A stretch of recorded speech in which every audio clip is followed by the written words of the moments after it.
Today 24.in में मैं चंद्रकांत मिश्रा आप लोगों का स्वागत करता हूं। सुशांत सिंह राजपूत के जाने के बाद जो फिल्म में कलाकार जुड़े हुए हैं बिहार की माटी से, वो सब के सब एक एक करके आ रहे हैं और आकर के श्रद्धांजलि उनके घर पर दे रहे हैं। इसी क्रम में आज शेखर सुमन आए हुए थे, जो एक जाने माने अभिनेता भी हैं और कॉमेडियन के रूप में भी उन्होंने अपनी एक अलग पहचान बनाई है। बिहार में पटना की ही धरती से जुड़ाव है शेखर सुमन का। शेखर सुमन आने पर क्षुब्ध थे कि अभी तक नीतीश कुमार क्यों नहीं सुशांत सिंह राजपूत के घर पर पहुंचे हैं, उन्हें भी आना चाहिए था। उन्होंने बताया कि वो खुद भी शेखर सुमन भी मिलने का प्रयास कर रहे थे नीतीश कुमार जी से, लेकिन वो मिलने को तैयार नहीं थे। शायद कोरोना की वजह से थोड़ा डिस्टेंस वो मेंटेन कर रहे हैं। लेकिन ऐसी परिस्थितियों में भी शेखर सुमन ने एक और भी आरोप लगाया है फिल्मी दुनिया पर। उन्होंने कहा है कि भाई फिल्मी दुनिया में कुछ ऐसी बातें होती हैं जिससे कि ये बाहर से आने वाले तमाम कलाकारों का एक तरह से शोषण किया जाता है।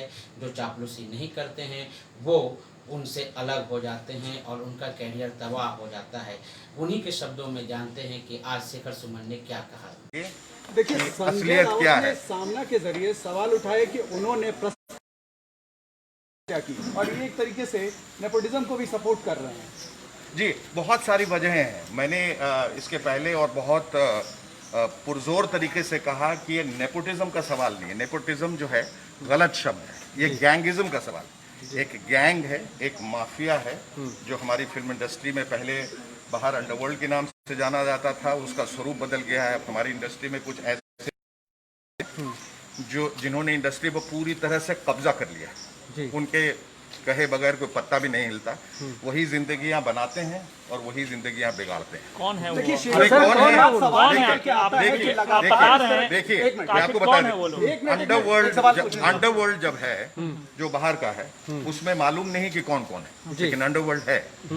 उसमें नाम जानने की जरूरत नहीं है क्योंकि हमारे पास कोई प्रमाण है, लेकिन है।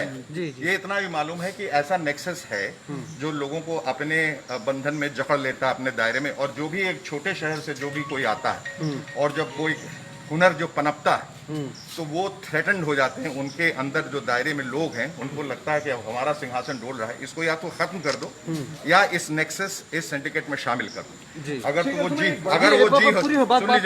अगर वो जी हजूरी करता रहा, चापलूसी करता रहा, तलवे चाटता रहा तो ठीक है। अगर उसने जिस तरह सुशांत ने, मैं ऐसा समझ के चल रहा हूँ, बगावत की होगी या कहा होगा कि मुझे ये नहीं करना है, ये फिल्म नहीं करनी है, इससे नहीं जुड़ना है, उससे नहीं जुड़ना है, उसका खामियाजा उसको भुगतना पड़ा। मैं ये नहीं कह रहा हूँ कि ये वजह हो सकती है उसकी सुसाइड, लेकिन ये भी एक वजह हो सकती है। अभी तो सब जो है वो स्पेकुलेशन के दायरे में। मेरा लाखों करोड़ों लोगों के दिमाग में ये सवाल उठ रहा है कि जो दिखाई दे रहा है, जो प्रतीत हो रहा है, उससे कहीं ज्यादा कुछ है, तो सीबीआई इंक्वायरी कर लीजिए। ये मान लेंगे, आप हमें आश्वासन दिला दीजिए या हमें विश्वास दिला दीजिए कि आत्महत्या है। हमें कौन सा शौक है ये जानने के लिए कि ये हत्या हुई है, तो कोई नहीं कह रहा है। लेकिन जो तथ्य बाहर निकल के आए उससे ऐसा प्रतीत होता है कि इसमें, इस खेल में और भी गुत्थ। अगर आपको हमारा वीडियो पसंद आए तो इसे शेयर कीजिए दोस्तों के साथ, लाइक कीजिए और सब्सक्राइब कीजिए। बेल आइकन को जरूर दबाइए जिससे आपको हमारा तमाम नोटिफिकेशन सबसे पहले मिल सके। आपके सवालों पर जवाब कीजिए टुडे 24.in। Thank you.